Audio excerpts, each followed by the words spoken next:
The Smiling Man. About 5 years ago, I lived downtown in a major city in the US.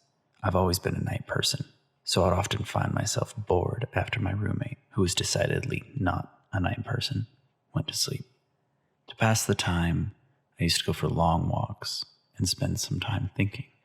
I spent 4 years like that, walking alone at night, and never once had a reason to feel afraid. I always used to joke with my roommate that even the drug dealers in the city were polite. But all of that changed in just a few minutes of one evening.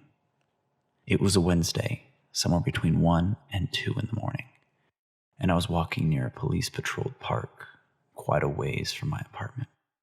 It was a quiet night, even for a weekend, with very little traffic and almost no one on foot.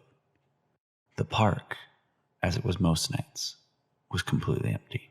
I turned down a short side street in order to loop back to my apartment when I first noticed him. At the far end of the street, on my side, was the silhouette of a man, dancing. It was a strange dance, similar to a waltz, but he finished each box with an odd forward stride. I guess you could say he was dance walking, headed straight for me. Deciding he was probably drunk, I stepped as close as I could to the road to give him the majority of the sidewalk to pass me by. The closer he got, the more I realized how gracefully he was moving. He was very tall and lanky and wearing an old suit. He danced closer still until I could make out his face. His eyes were open wide and wild, head tilted back slightly, looking off at the sky. His eyes were open wide and wild, head tilted back slightly, looking off at the sky. His mouth was formed in a painfully wide cartoon of a smile. Behind the eyes and the smile, I decided to cross the street before he danced any closer. I took my eyes off him to cross the empty street. As I reached the other side, I glanced back and then stopped dead in my tracks. He had stopped dancing and was standing with one foot in the street, perfectly parallel to me.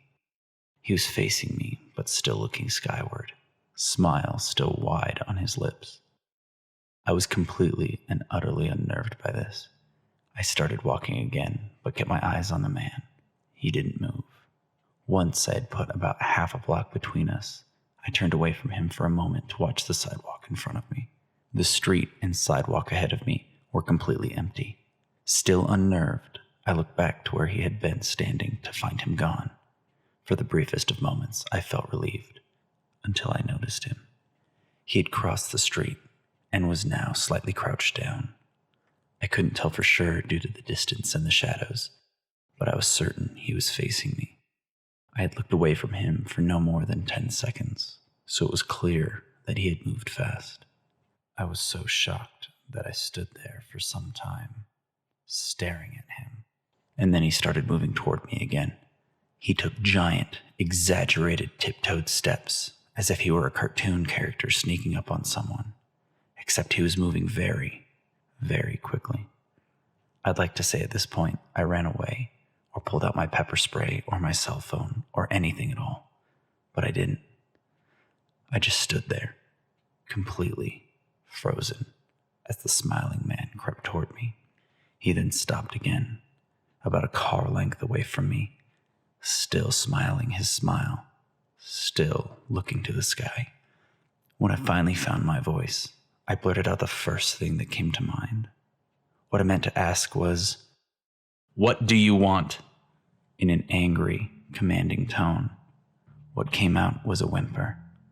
What? Regardless of whether or not humans can smell fear, they can certainly hear it. I heard it in my own voice, and that only made me more afraid. But he didn't react at all. He just stood there, smiling.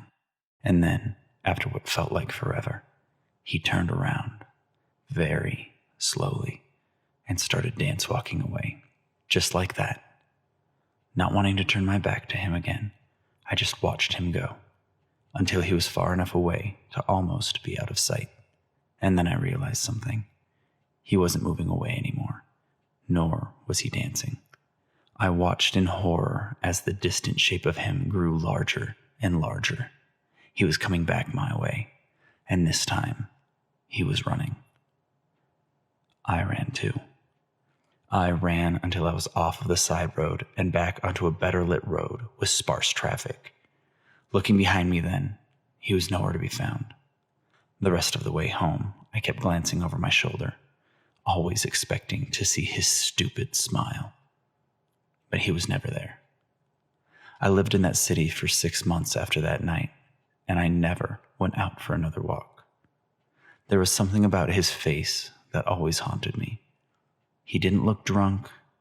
He didn't look high. He looked completely and utterly insane. And that's a very, very scary thing to see.